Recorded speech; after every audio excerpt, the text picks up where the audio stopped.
Hello and welcome. My name is Evgeny Rusakov and you're watching TVP World, interview from Vilnius.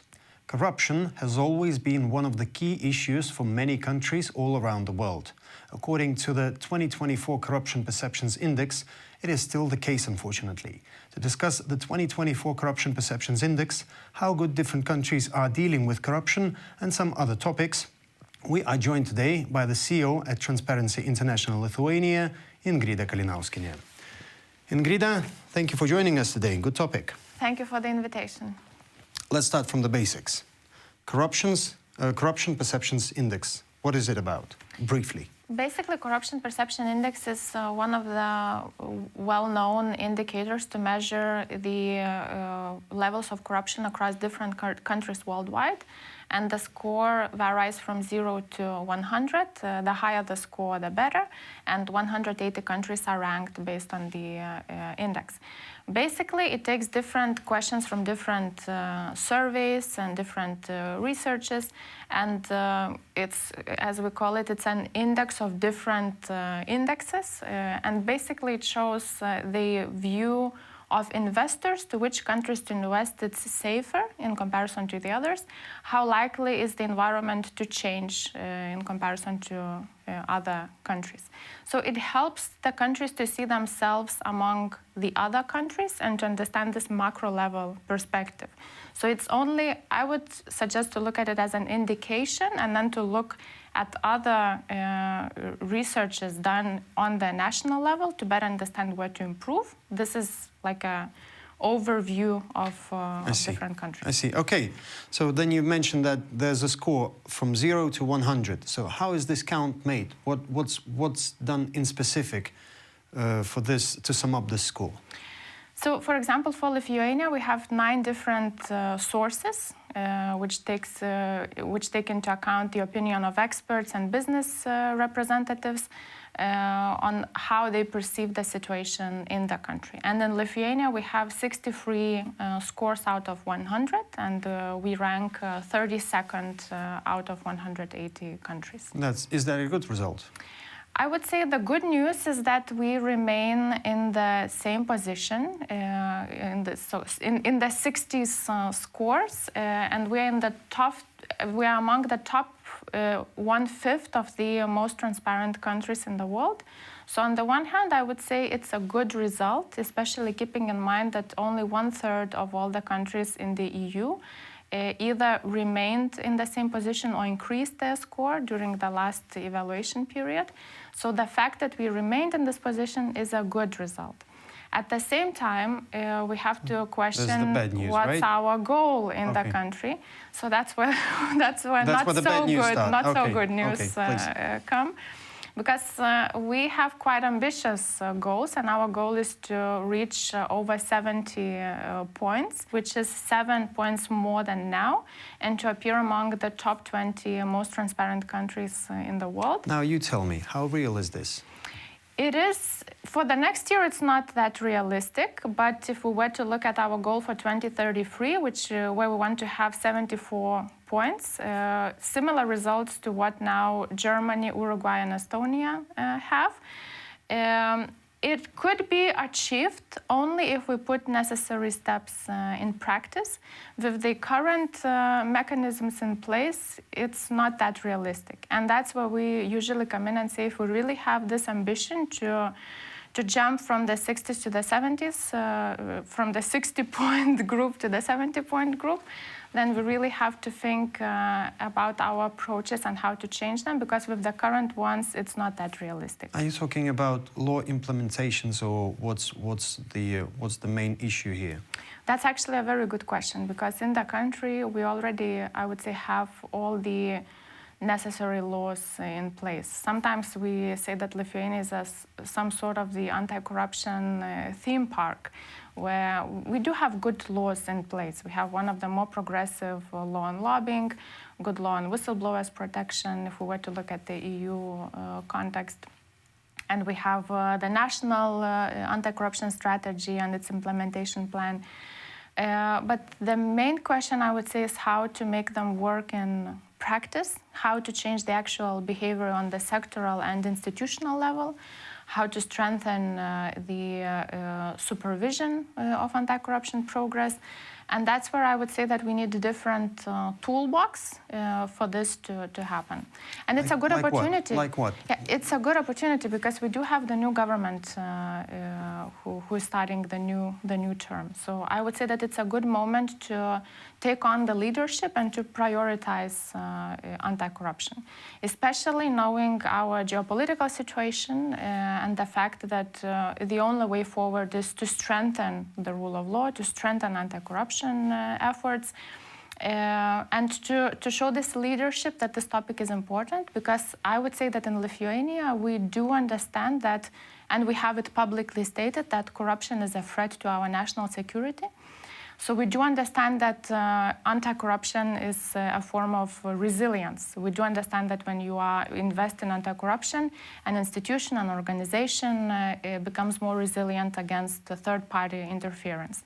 So the question is how to strengthen the leadership from the political level, from the leadership of different organizations, and to really prioritize the efforts not only on paper, which unfortunately sometimes is still the case, but we have very good plans and programs on paper, but it's very difficult to say how it's actually working in practice and what results this brings. So I really hope that in the next 4 years we can prioritize more the actual implementation and creation of good examples in this field. Enough about Lithuania. Let's talk about our region in general. So Estonia got 76 points and showed the same result as in 2023. Lithuania 63, Latvia 59, and Poland 53. And they are way further from top 10. So we represent the same region, but Estonia somehow again looks way stronger than its neighbors, neighbors to the south. So how would you explain this? What is Estonia doing that we do not do? I would say one thing is that they started much earlier in investing into reforms in their country. Estonia is also smaller, so in a way that helps to achieve the progress. And we often look at Estonia as a good example on how they managed to reduce the level of bureaucracy in many public sector services that citizens receive.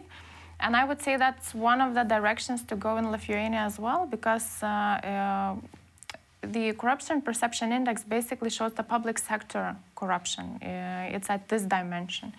So then if citizens or business people go and need to have some sort of service delivered by public sector, they might have questions if there are too many administrative rules, too high of a level of bureaucracy. They might not necessarily understand the process, and that might raise questions if everything is in order.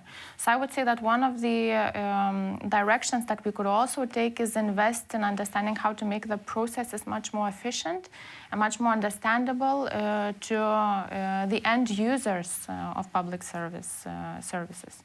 I see. Okay. Again, talking about Latvia and Poland, because they both lost a point in 2024. Because in 2023, Latvia had 60 and Poland had 54. So what happened to Latvia and Poland, and how significant is this losing of 1 point? I would say that usually when either 1 or 2 points are lost or gained, it indicates a direction. So that should raise some concern internally if everything is done according to the plan. At the same time, the so small changes are within the standard error of the index. So it's not necessarily showing the long-term direction. So I would say that we should take the results with caution, but at the same time see it as some sort of indication which direction we might be moving towards. So it's not a big deal? It's not too much of a big deal, but at the same time, I think it could be an indication of the direction. Okay, I see. Now let's talk about the ones that are on the top. Denmark, which is at the top, result hasn't been changing since 2022, 90 out of 100. So is this even real to get any closer to 100? And how hard is it to get at least 1 point after you reach at that kind of top? We usually get discussions with colleagues at Transparency International Movement, the challenges that they face in their countries that are in the top rankings, precisely because of the reason of what I mentioned, that Corruption Perception Index is about the perceived level of corruption at the public sector, quality of public sector services, basically. So it doesn't grasp the challenges related to, for example, money laundering issues. And we even have the so-called theme, trouble at the top, that those countries that score high in the index still have corruption-related issues that are represented by different indexes and different research, focusing more towards the other aspects of corruption. So on the one hand, I would say that even though the country is on the top, it doesn't mean that there are no corruption-related problems. As I already mentioned, it has 90 out of 100, so it's still 10 points to get to 100. They still have some problems, am I right? Yes, but at the same time, even if they get closer to 100, it's just one type of the indicator. And as I mentioned in the beginning, very macro level. So we still need to look deeper into the country level to see where the potential... Because the problems are way more complex than it looks like. Yes. And on the one hand, I would say it's good to have the ambition to improve, and it is possible to improve. But the goal is not to reach 100 and to say, that's it. We did our best, and now we can But 100 means... But as far as I understand, 100 should have... What means that a state that reached that goal of 100 should be like 100% transparent and no corruption at all, isn't it? Isn't it that way? Probably it's also about managing the expectations. So if the countries get closer to 100, they should also understand that they should practice what they preach, and that if you are ranking high in this index, then you really have to pay attention to the problems in the country in general. Okay, that's interesting. Okay. On a scale from 0 to 100, the world's average, the global average, is 43, and it remains unchanged for 13, I think, years in a row. So what does that mean? Does that mean that everybody's pretty much okay with the corruption? I would say, first of all, that everyone in the world is looking for answers on how to improve, and that it's still a challenge globally. And I think it should serve as a reminder that if we want to address some global issues, like, for example, climate change, which is one of the themes, which is the main theme of the Corruption Perception Index this year, we really have to understand how we can globally and together react to such global threats, and if our current checks and balances in place are actually working, and if we can actually expect the results of the goals that we set ourselves to. So this average, first of all, shows where we are globally and that we need to improve. Secondly, it also shows that even though if we remain in the same place, every country is doing something during that year. Some are improving, some are reducing their scores during that year. So any country is... We are not doing this in some sort of vacuum, you know. Only, for example, Lithuania is doing something and the other countries not. So it's moving forward, but probably not necessarily reflected in the changes of the global average.